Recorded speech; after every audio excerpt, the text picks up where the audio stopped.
timing is critical, right? Meeting people at the right time is critical too. So even if you might find talent that you might feel you want to be mentored to be a part of your group, it might not be the right time.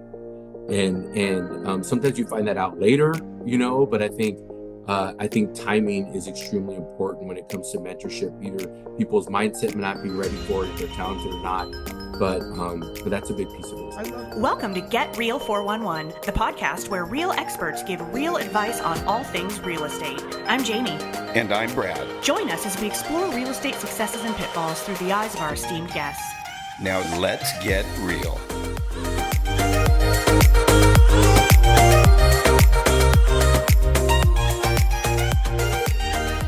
Well, today we have Delfino Aguilar, the Chief Production Officer at Kind Lending. We're so glad to have him. Can't wait for him to share his story with all of you. Del, welcome.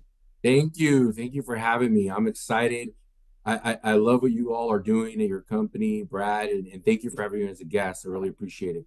Oh, it's our pleasure. And, we're going to get into your story in a little bit, which is really compelling and was really incredible. And thank you for sharing that with Brad and I the other day. But, just have to say, Brad and I had the opportunity to visit you and Glenn and the team down at the Kind headquarters. I think it was about a month and a half ago, probably longer. Again, I have to say, we were so impressed by the culture. It's so clearly authentic, and it so clearly cascades to every person on the team, right down to the fact that when we walked in the doors, that your administrative assistant who was there at the front desk immediately was so bubbly and friendly, and then shared the fact that she has been with you guys for so decades. Yeah. Incredible. So really, really have to commend you all on what you've built there. No, thank you. Debbie Davis is her name. So yes, I'll give you a plug.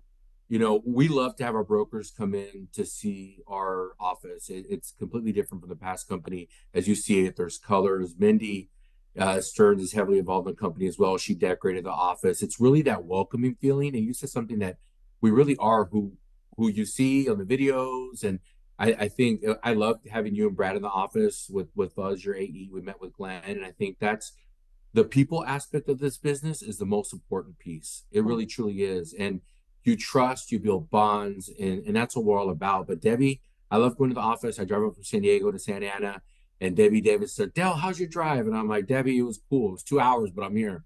It's all good. Yeah, but she's so welcoming and so helpful for sure. Shout out to Debbie. Shout out to Debbie. Yeah, she was very Debbie warm. Davis. Yeah. And not to blow directly by it in case Mindy does listen to this. Yeah. She also is very welcoming.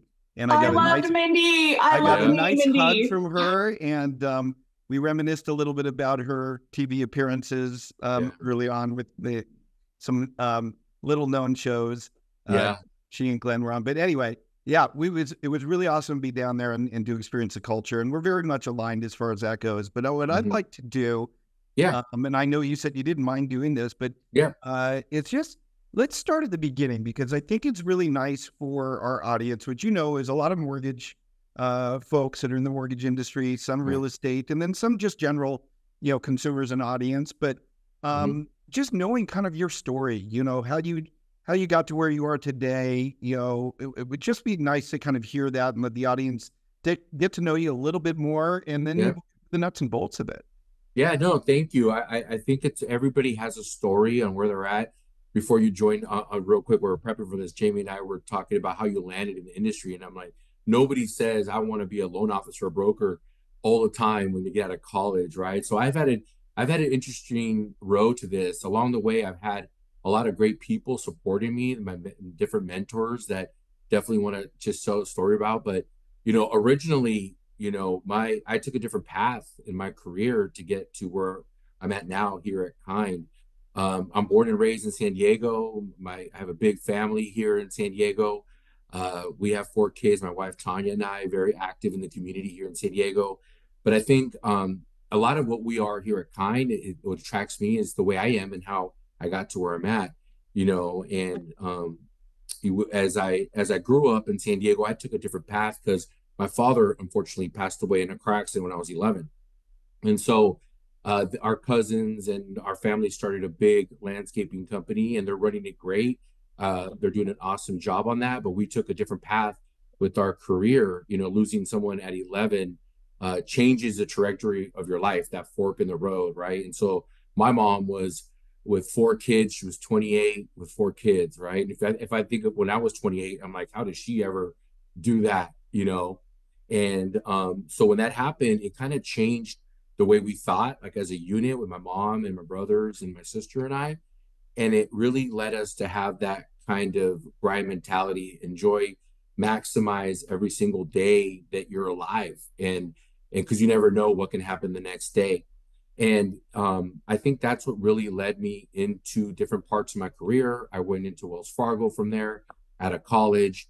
It was a open house that they were doing HELOCs at in Carlsbad on Fermi Court. So a lot of people from Wells Fargo I work with, still friends with. I actually just spoke to somebody today about that. And I just fell into it, right? But I think that growing up, that moment in life that changed our life forever, actually, you can look at it as missing out, not having my father their entire life. But we looked at it as really, my mom really put this into us that we want to, cherish everybody around you all the time and be grateful. And that's what led, kind of going back to that, that's what led me going into how I am every single day, right? And Wells Fargo was I would say not an accident leading into it. I was grateful because somebody called me and I'm like, I'm going to just go check out this career fair. What's this HELOCs going on? If you guys remember, Wells was doing 100% stated HELOCs back in the day, Yep. And it was a great moment of my life going there and interviewing, and it kind of changed my life, but I almost didn't go. But my mom's like, hey, be grateful. You're out of college. Somebody's calling you for a job. Go. So I went there, and the rest is history. And started with Wells Fargo. Wells Fargo exited the wholesale business, and then we moved on to Stearns from there on. But, along the way, I think that I've been really blessed with having people help me throughout my career. Okay. And so I think that's a big piece of what we try to do here at Kind, and what we try to do I wish there's more of it in the industry, is mentorship, because I'm where I'm at because people took time to say, hey, Del, like, do you want to, I see that you want to do this. How can we help you do that? Right? How can we spend time in leadership, or did you handle this situation? And a lot of that is me asking, hey, I want to do this. But a lot of it also is people taking time to mentor you, right? And to be a part of that. So I owe that a lot to, there's somebody here that unfortunately passed away that I got to talk about her, Melissa Armstrong. So Melissa was an RVP at the time at Wells Fargo, and she really took me out of her wing with a lot of other people that led me to where I'm at. And then going into Stearns, she went up to Stearns, and then obviously now with Yvonne and Glenn. So I think that's a big part of the industry. I guess that's a longer version of how I got to where I'm at. But I guess the mentorship is big on me, but being grateful every single day. I know it's hard to have that mindset because you're having a tough day, but I guarantee you somebody's having a tougher day than you, right? And so I think having that mindset is critical to the way I operate every single day. If you talk to the AEs, the operations team, I'm constantly having that mindset reminder. And I think our industry in general, we need that too, right? Like we were saying, you have tough days, good days, but at the end of the day, what we do is relationships, and we're helping somebody with the dream of home ownership or refi for whatever they need to do. And that's a big piece of who we are and who I am. So I hope I answered your question, kind of a long-winded answer there. No, not long-winded at all. Yeah. I have some thoughts, actually. I don't know if I know that, first of all, let me just say, losing a parent, no matter where you are in your life, is we say it's the club you don't want to be a member of, right? So Brad's lost someone, and my mom passed not even 6 months ago. And here's the thing that you said that really hit me, and it really is timely for me. Mm-hmm. I found that as I walked through that grief, that I did wind up with a stronger sense of relationships and of how important the people around us are, not to take them for granted, not to take the time for granted. That leads into, you and I've had a couple of conversations where we've both just emphatically agreed that relationships are everything. They're everything in life, but they're also everything in business. I'm curious, having been mentored, and by the way, Brad was my mentor. And so, now we're partners, which is incredible. You were mentored and now you're in an executive level leadership position. How do you pay it back? How do you pay it forward? How do you do the same for other up and comers? Yeah, that's a great question, because I think I really take it to when somebody asks us, "Hey, Dale, can you give me your opinion, or can you spend time with me to understand, the industry more?" I'm speaking to somebody out of college, actually, the son of one of our AEs, okay, and he's looking to get into the mortgage industry, and I think it's so important to take that time to invest in it, to pay it forward, okay, and I make time, okay, so I still have one-on-ones with AEs that they want to talk about pieces of our business. I'm a firm believer in that. But I also think is when some part of mentorship is somebody raising their hand and saying, "I want to be mentored too," right? So even though you identify talent, that person has to be invested in it, as much as you are. So one of the things that I say to people a lot when I'm speaking to people that want to get into the industry, is, hey, you have to voice it. You have to put it out there. You have to ask, because no one's going to ask you, So I think that's a big rule that I tell people when I'm talking to them, to pay it forward. I think our industry needs more of it, like getting out of college, like I mentioned earlier, nobody says, "I want to be a loan officer. I want to be an AE." You kind of fall into it.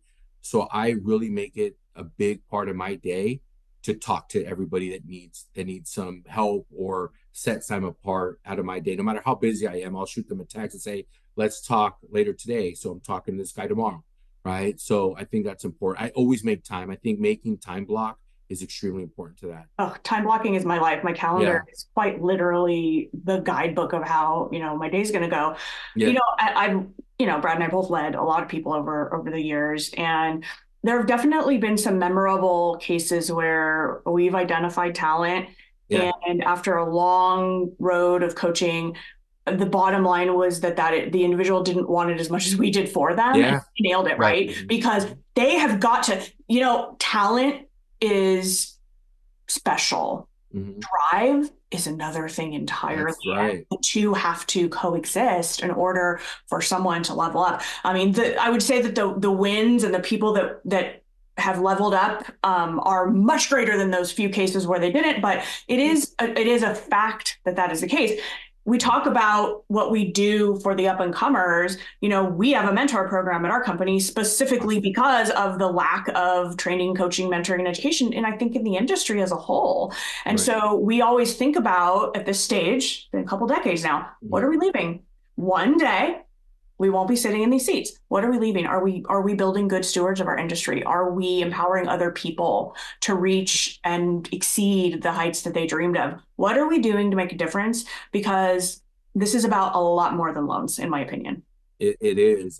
And I think the legacy, right? What's the legacy? How are we going to change the industry in general? That's one of the things that Mindy and Glenn wanted to do, is change it with kindness. And I think one thing that we don't want to mistake is being kind as a weakness. It's the strongest point. Don't mistake kindness for being weak, right?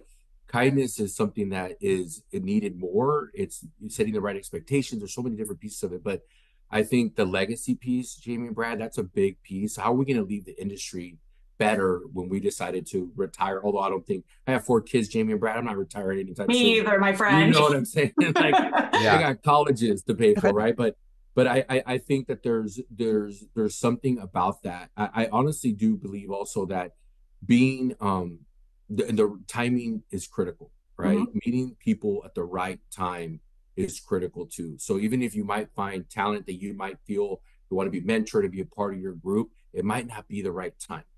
And sometimes you find that out later, but I think timing is extremely important when it comes to mentorship. Either people's mindset may not be ready for it, if they're talented or not, but that's a big piece of it as well. I love that we're talking about this mentor piece, because it is such a missing ingredient when we talk about what's missing in the industry. What do we need to focus on?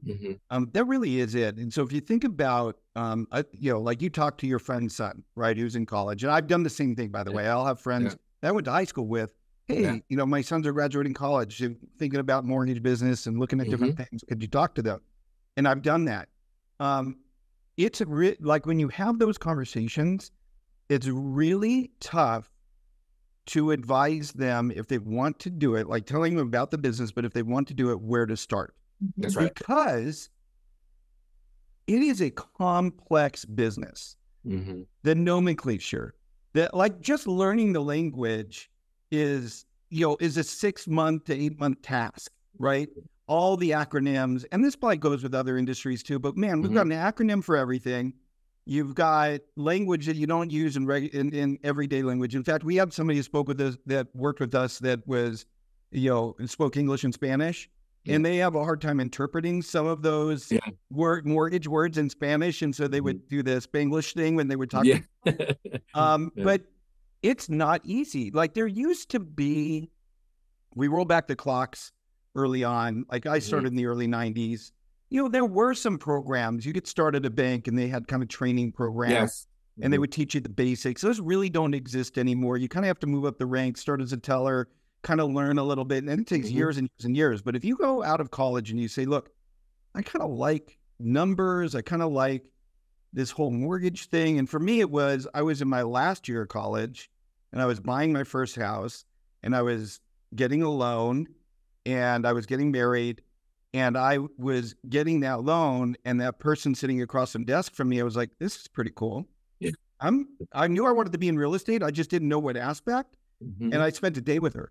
And I was like, okay, I could do this. But I also started at a company that had like a full training program. Right. Like when we talk about mentors, we had a sales manager who was my mentor. He was probably 20 years my senior.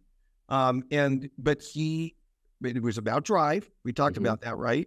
I was hungry. I was young. I was like, I'm going to do this thing. There were no roadblocks, but I was hungry for it. And so I took every bit of information that he had. Right. There were 32 of us that started in that class, right? 2 of us lasted. Wow. The guy. That was it. So a year later, there were 2 of us. Now I was cranking, but I listened to everything he said. And I followed it to a T, and I literally did it blindly. And I'm not going to get into my story, but there was a structured program. There really isn't. And we don't really have a structured program for somebody new. That's not what we have. You've been in the business a while, you're struggling, you kind of haven't tried different things, you know the basics, you know the language. Hey, we'll teach you how to actually build a sustainable business. Then you can rely on for decades, but it is up to you. You got to jump all the training courses every day. You got to show up. You got to ask questions. You want to meet with me? You want to meet with Jamie? You start that. Like we'll reach out. We'll be friendly. We'll respond to questions. But if you want mentorship, it's up to you. And then you got to prove that you deserve it, because we have invested way too much time in people that ultimately they don't implement. Like I'm all about the database, right? My database is 20,000 strong, built over 30 years. And it still produces loans today. I haven't originated. I honestly wouldn't even know how to originate a loan, but I got people I give it to. Right. And that's because I cultivated that for so long and I know how to do it. You want to know how to do it? Don't just ask me how. Implement it, right? And show me that you deserve that knowledge. So if somebody were to start today in the business, where do they go?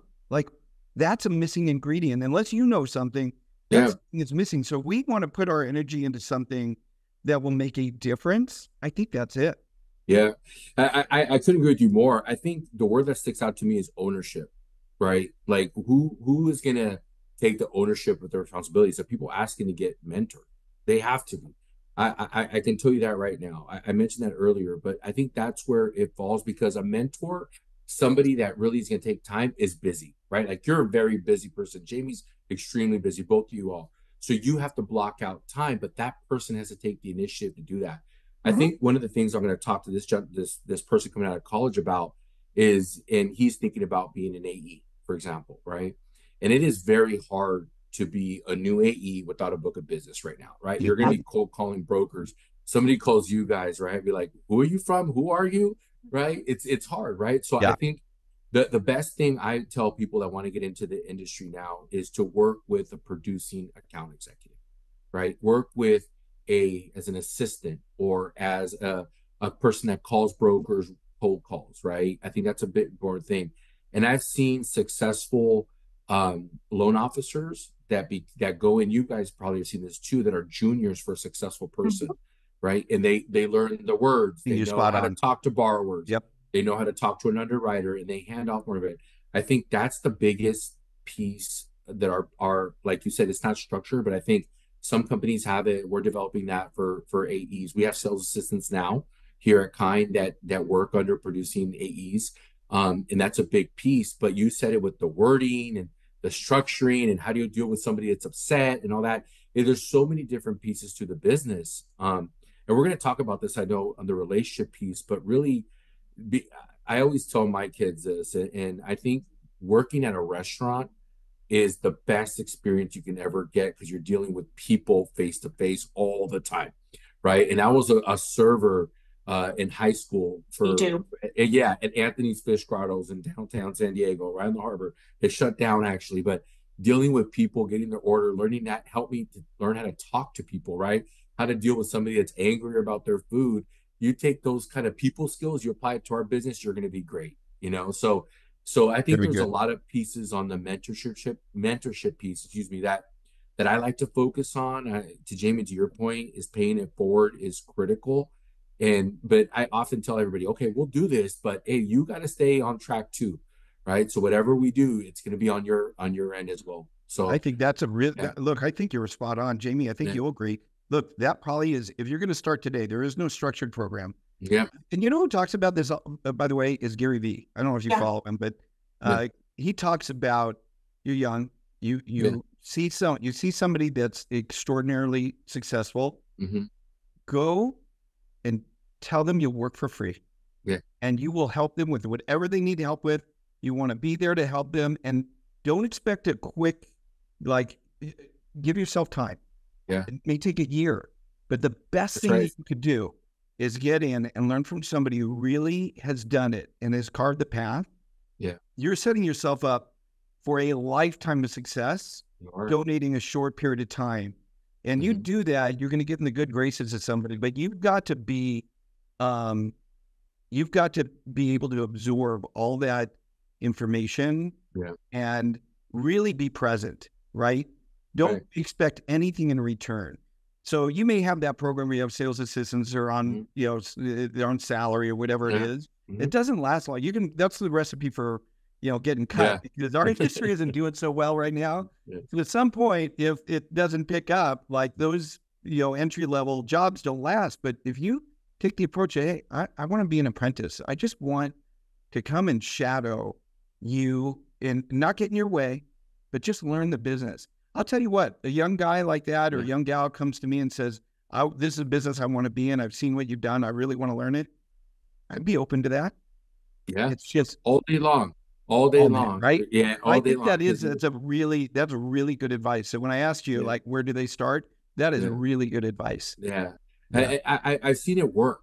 Right. And I think that in the office, I was just in an office 2 weeks ago, and I'm very proud of this guy because he started off as an assistant. Okay. And now he, 4 years in, he's a branch manager for one of these brokers' offices and absolutely killing it, this guy, younger guy. And we played in a basketball league, back when I was able to run, up and down a court together, and he would pick my brain. I was an RVP at the time. And I saw him, like, man, I am so proud of you, man. He has his own podcast, and he's like, Del, all I did was ask questions, and I really got into my head that, hey, there's no dumb question. Like, I got to absorb everything, right? And be okay if I fail. I think that's another thing, too, that people often are afraid to fail, so they don't take that shot. Hey, if you're not failing, you're not trying. You know what I'm saying? So you got to put yourself out there. Like, you guys are doing the podcast. Like, these aren't easy, right? You have to prepare for them. You have to put yourself out there. And I think that's part of just development in general. And I don't know, that's a big piece for me. I think we need a lot of young blood in here to keep us motivated, keep us, that fire going, keep the industry going for sure.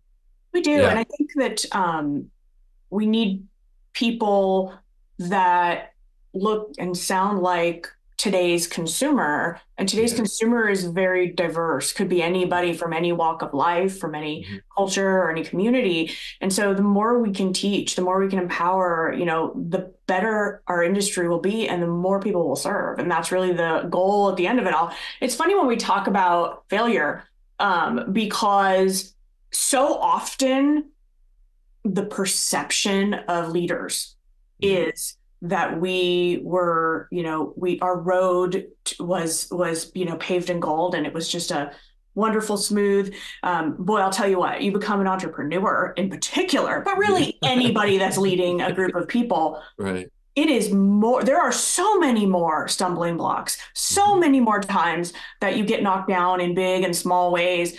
And the success isn't necessarily the destination. It is the pursuit of constantly getting better as an organization, as a person, as a professional, and the resilience that it takes to keep getting back up. And then to empower and inspire other people to do it with you. It is not the perception that can be seen. And those of us all, yourself included, who have been there, are in it, we know that it really is the resilience that has carried us forward and will carry us into the future. Yeah, that was very well said, Jamie. I can't agree with you more. I think there's a lot of pieces in just life and journeys, and to get to where you guys are at, as you're the great company that you have formed, and how that's continuing to grow. I think when I look at the paths on where you go, I really, people are supposed to be where they're at, right? Like, you can say, I want to be here or there, but there's a plan out there already, and you make decisions along the way to get you where you're at. But it's not easy, and it's not easy. You make sacrifices that people can't see. The work that nobody can see is the most important work out there, right? That you're doing yourself as a company behind the scenes, and then you put it out there. I had somebody, a lender, competitor of ours, came up to me and Glenn and said, "Where'd you guys come from?" And I'm like, "Man, what do you mean? We've been here a while." But he's like, "It's out of nowhere that Kind Lending is now making a big impact." And I'm like, "Man, we've been chopping a lot of wood. It takes a lot to get to that point. There's been a lot of nights and weekends going into this, but it was a compliment, right?" He's like, all of a sudden, you guys are making an impact in the industry, and that's what we were. We have great partners like you that are helping us do that. It's not us. We're just trying to be a vehicle for everybody to. That's a super good point, Del. I think that resonates with other people, small broker owners or originators that may have started, as things started to slow down. It's a process, right? Yeah. So you may be getting on the map now, people are seeing you, and like all of a sudden your rate sheets are in their inbox, and oh wow, where were they a year ago? No, we were here, but it took a lot of grind to get us to the point where we're in your inbox. And so it's all those years and the tenacity to make it through the market changes, to make it through the daily pitfalls and that sort of thing. We all experience it. It's not unique.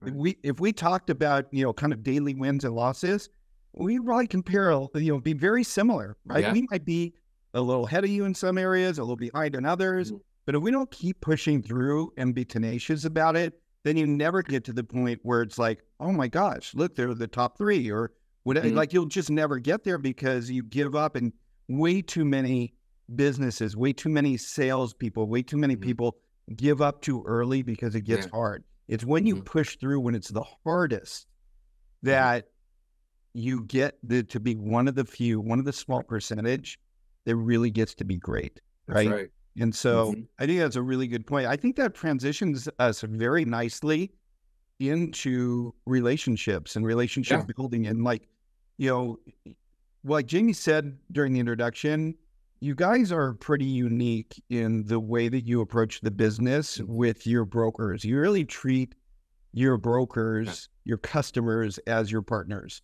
And so I'd like to kind of talk about that for a minute, just more as an introduction to people that may not have worked with you before, but then as an affirmation to those that are, is maybe talk a little bit about that philosophy and kind of the unique things that you guys do at Kind Lending that that make it easier to work with you.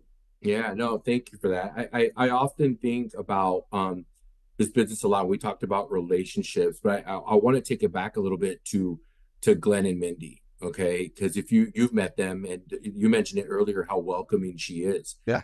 And it really truly is what you see. And I think that's important in this world of technology and Instagram and all these tools that are out there.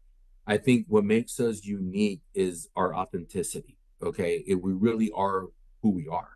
And the relationship piece, I tell the AEs this all the time and our broker partners that the relationship is the first thing we do. It truly is. The trust, you guys came into our office, we developed the relationship, the trust, and we're working on some other projects and we're excited about that. And there's just that being comfortable in believing in each other is what makes us special, I feel, at Kind, is that we really try to, no matter what size of broker shop you are, no matter if you're a one-man shop or you have 3,000 loan officers, our philosophy is the same.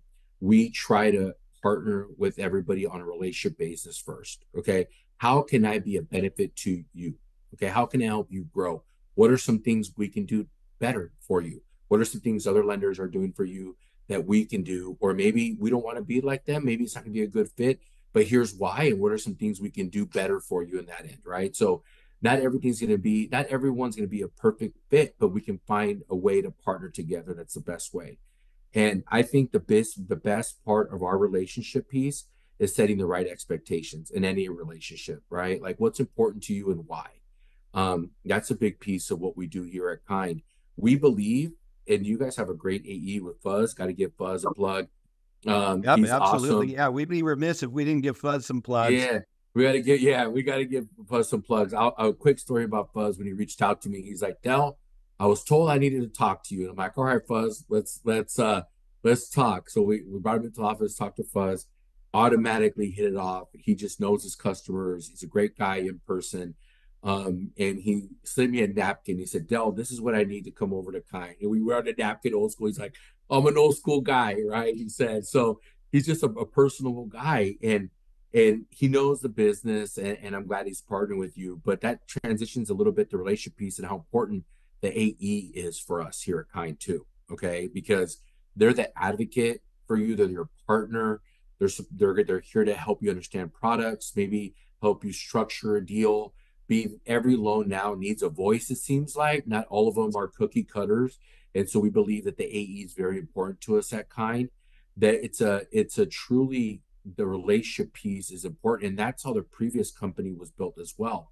So Glenn takes that foundation, and that's what really built us into Kind. That I can help you mentality is really what it is, and it's more of an I can help you is how can we partner together? How can we take it to the next level?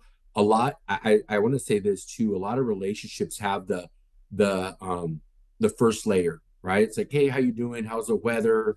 Well, your office is beautiful, but it really takes the next layer to get into kind of me sharing my story and sharing about the other piece of your business that we're getting to know and taking the relationship to the next layer. And that's what really bonds people. And the good salespeople know how to do that. The good relationship builders take the relationships to different levels. And I think that's what we try to do at Kind. Obviously, we're in the loan business. We're looking at ways for non-expander, non-QM. We're great at the government space. Our team is with us for an average of our executive team for an average of over 16 years with Glenn. So the relationship piece is there on the executive level, the operations level as well too. Chrissy and Natalie have been with Glenn for over 16 years, both of them together as well. And a lot of employees, Davey Davis, over 25 years with Glenn, right? Glenn Keeley, his assistant. So really getting to the next layer has made us who we are here. Yeah, I think and that's a important piece. The point you made about like your AEs, we talked about Fuzz, that is unique. So you don't always have the perspective of, knowing what other lenders are doing and that sort of thing. And so I'll have Jamie kind of drill down a little bit further into this, but one of the things I think is unique to you, and not that nobody else does it, but you guys really emphasize is you give your AEs power. Yes. Yep. And there are lenders that we work with where the AE is really just a pointer. this is where you go for this. That's where you go for that. Like, and it's still up to you to navigate the system where you empower your AEs to really, take the burden of that so we can do what we do well, and then they can be our advocate there. So, I mean, Jamie has much more kind of on the ground perspective than this than I do, but I've noticed that just in the little bit of feedback I get. Absolutely. I mean, quite honestly, we tell originators when they come aboard, our lender list is very specifically selected before we will begin a partnership with a lender. And we also view it as exactly that. Yeah. We want to know who we're working with, and we want to know what the plan of action is when something goes a little awry, because it will happen. Mortgage loans are way too unique to not have a loan hit some road bumps. What is the path to solution there, and what is the mindset? Who is going to help us resolve? How can we work together? We've had relationships that have never gotten off the ground because it became so evident so quickly that we just weren't a fit. This wasn't a structure at this partner that was conducive to resolving things at an executive level in those rare instances when they're needed. Account executives in particular were very, very selective about. Typically, and especially with some of our specialty products and things like that, we're going to want to work with an account executive that has some experience under their belt. And the reason is because the majority of us do. The majority of us have been doing this a really long time. And so we need account executives who understand what it's like to be a broker, but also know the inner workings of their own organization well enough to not just point you, but to walk with you in the direction that you need to go in to get that resolution. And here's the big one. If something isn't going the way that we would like it to be able to have an honest conversation about why. To be able to say, we just can't do this one. Here's why. A reasonable, educated level of communication will always win, no matter if it's bad news, because bad news does not get better with age. So these are the things that are so critical to us. And we've had occasions where we've been given an AE, and within a couple months, I've gone to leadership and said, this isn't the right fit for us. So our options are that we look for a different AE relationship with you, or we just go ahead and we part ways because it's too important, right? It's too important. We can't create more challenges for our originators when they need to spend their time focusing on fostering those relationships, right? Not fighting battles over here. And so it's critically important for us. Yeah, no, I can't agree with you more. And also, I feel that relationships, not everything's going to go smooth, like you mentioned, in your personal life, professional life, loans, whatever it is. I think it's what happens when things don't go well that really defines the relationship and the partnership, right? Because inevitably something's going to happen within a loan. We want everything to go perfect. Obviously, we want that to go seamless, but it's the relationship piece that defines it. It's like, how fast can I get back to Jamie and Brad with the solution? And if I'm going back to them, I want to make sure that everything I said is accurate. Right, that's important because you have somebody else you're going to tell, right? And so you have an agent, you have a borrower that's expecting the result, and that's one of the pieces that we focus on with our team. We obviously have a lot of very, very seasoned AE. The average account executive here has over 20 years of experience as an AE, so we don't have people that are newer, other than the sales assistants that want to get into that role or supporting, but for us, that's a big piece of it because they're also they turn into friends, right? Some of my best friends now are brokers and loan officers when I was an AE, right? Going to our parties and all that, and you build that relationship. But to me, I just want to make sure I state that because we're talking about kind. For us, that person, that advocate, and that person you can rely on is important to us, and that's the AE. And so that's a big focus for us here at Kind for sure. Yeah. If you could share, I think kind of, bringing this kind of home and about Kind, anything that you want to share with the audience on what you guys are currently working on, or something unique, or whether it's a product base or, some sort of help for the broker, is there anything you want to share with everybody? Yeah, no, definitely. Thank you.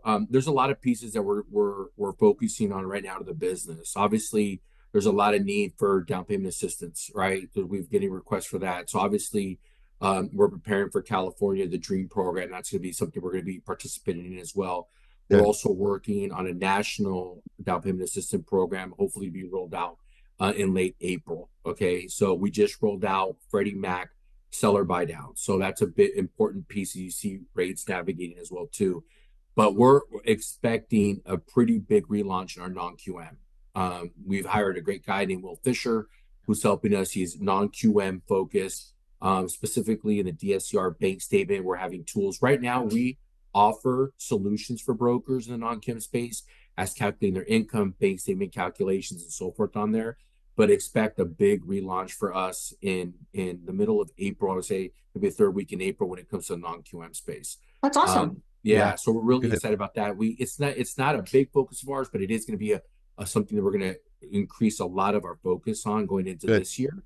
We're excited about that, and I think in general we're really excited about this year. I think that there's a lot of opportunity. I think unfortunately we've had some people exit the industry, loan officers, some broker shops have decided to exit. I think there's been a pretty big sweep of that over the last 2 years we've seen.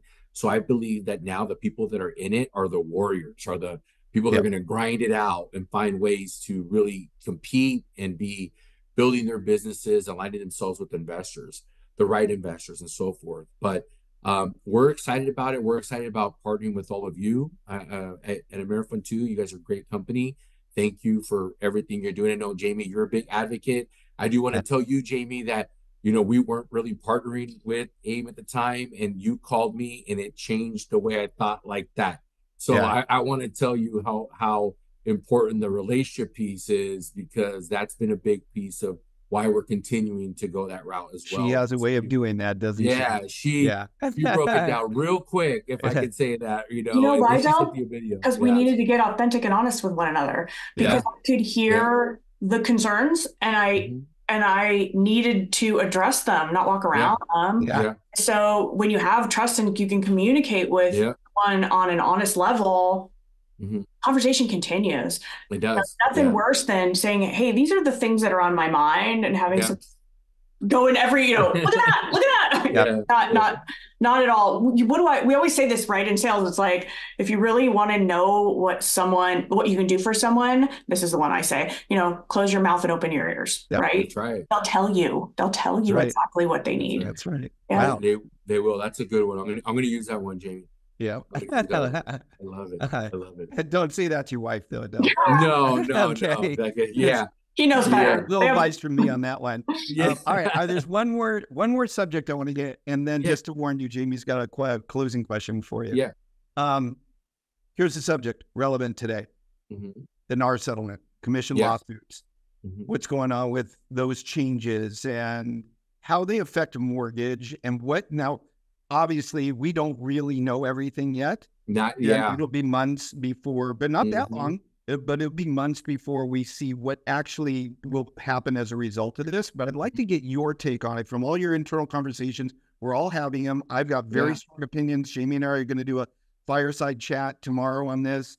But I want to know where you guys are at with this thing, the effect it has on mortgages, the effect it'll have on borrowers, on buyers. Give me your perspective.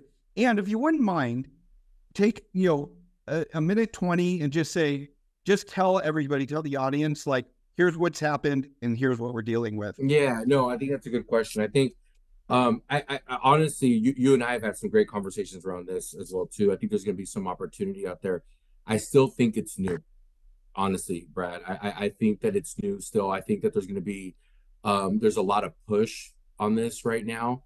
And I think that there's, I guess for lack of a better word, I think it's new. I think it's going to change, though, for sure, the way we're going to do business on both sides. I know Glenn mentioned this as well too when we were talking about that.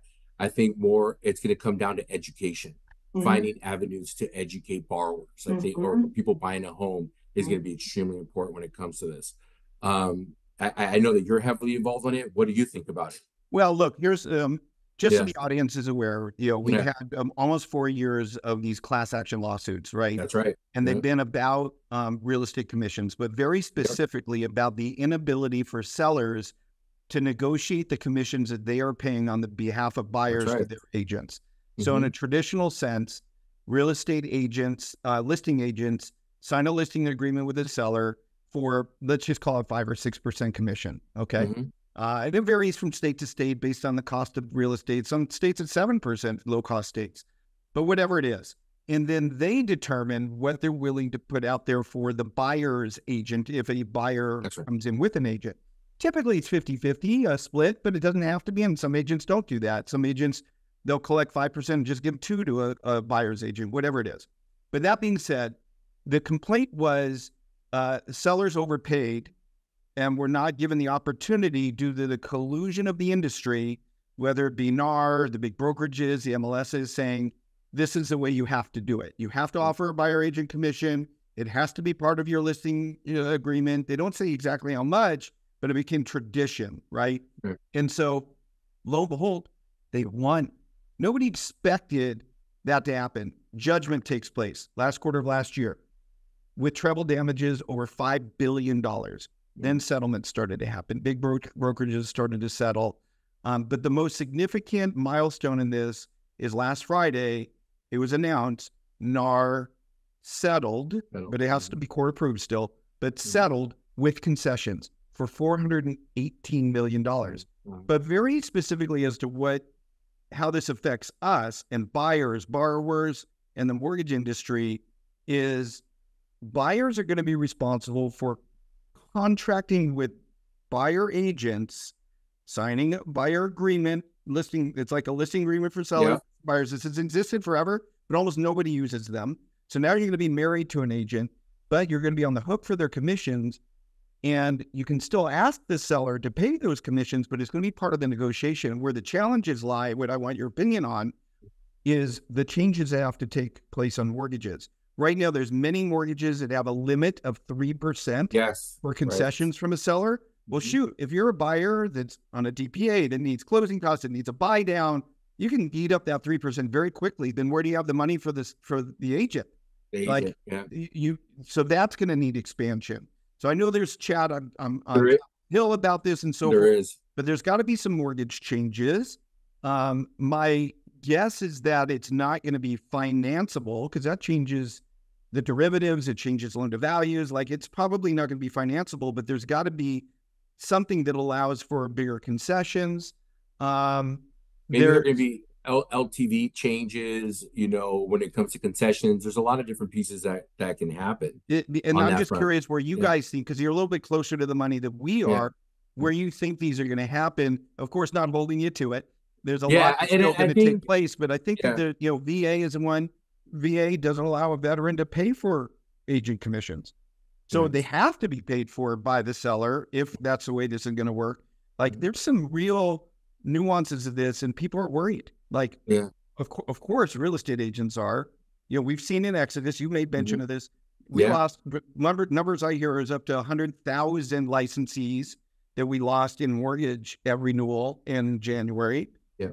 We've lost a big percentage of real estate agents, but people are worried about this. Like, how do you talk to your real estate agents?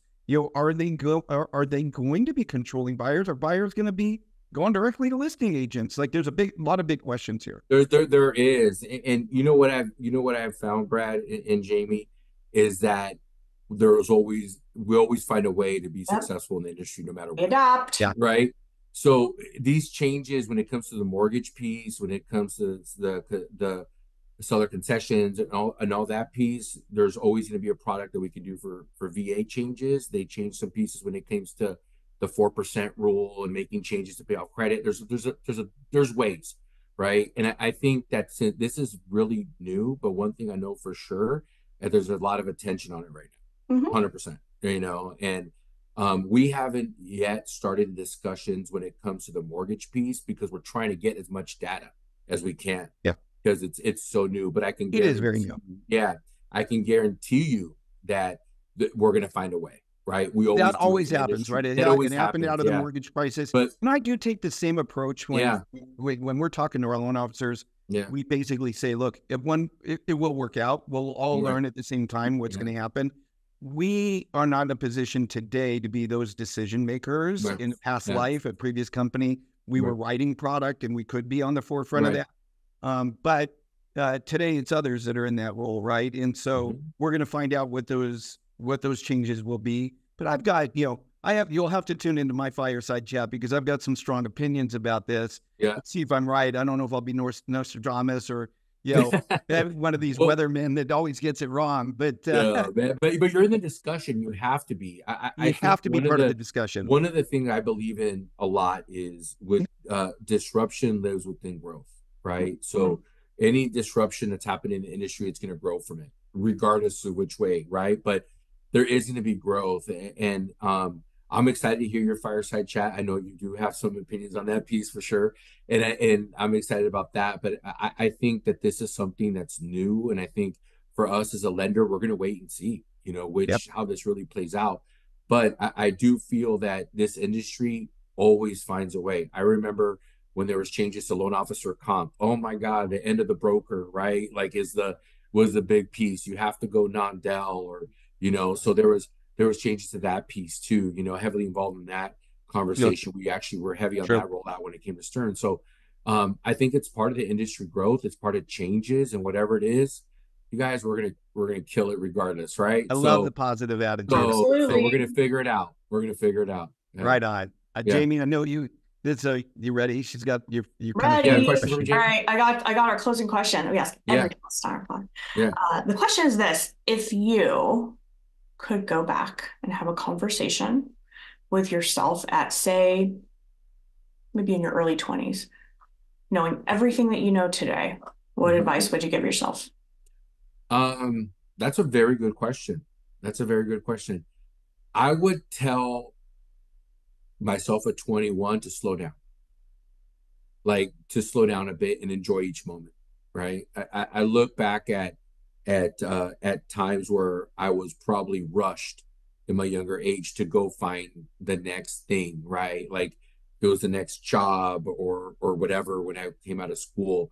And even at 21, I had my first child when I was 28, 29, and she's going to college now, right? And so time just flies, right? And I think if I was talking to my younger Delfino, I would say, hey man, be patient, be as aggressive as you can, but enjoy each moment, live in the moment, and it'll all work out. It always finds a path. So I think sometimes when I was younger, you're so aggressive, you make decisions that you wish you would have thought through a little bit more, or et cetera. But I think that, first of all, I'm glad I'm where I'm at. I'm very blessed. I have a great family, work for a great company. But I would tell myself that I would rather slow down a bit and enjoy each moment a little bit more. I love that. I really love that. Yeah.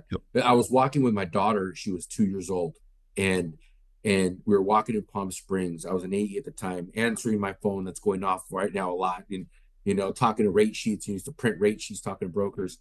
And my daughter Bella, she stopped, and there was a big palm tree in Palm Springs, and there was flowers. And she picked one, and she was just sitting there smelling it as a kid. Like, Bella, let's go. Like, I gotta go eat. She's like, Daddy, sometimes you gotta stop and smell the flowers. And I'll never forget that, as a small kid. So I think that's my question, Jamie. Sometimes we gotta stop and smell the flowers sometimes and enjoy each moment. If I was talking to the younger Delfino. Love it. Yeah. Awesome, man. Well, look, I tell you what, I've really enjoyed the conversation with you, Del. Thank you, guys. And thanks for spending the time with us. And I think people will really enjoy this session.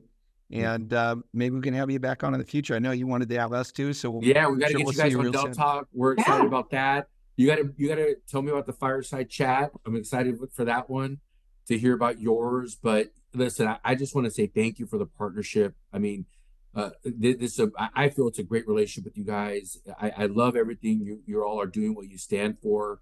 And you're a great company, so loan officers should be lucky to be able to partner with you guys. So we feel the same way about you, and we're looking forward to mutual success here as partners. There we go. Right. Awesome. Appreciate you. Thanks, Thank you for having me on. Take care. Okay, take care.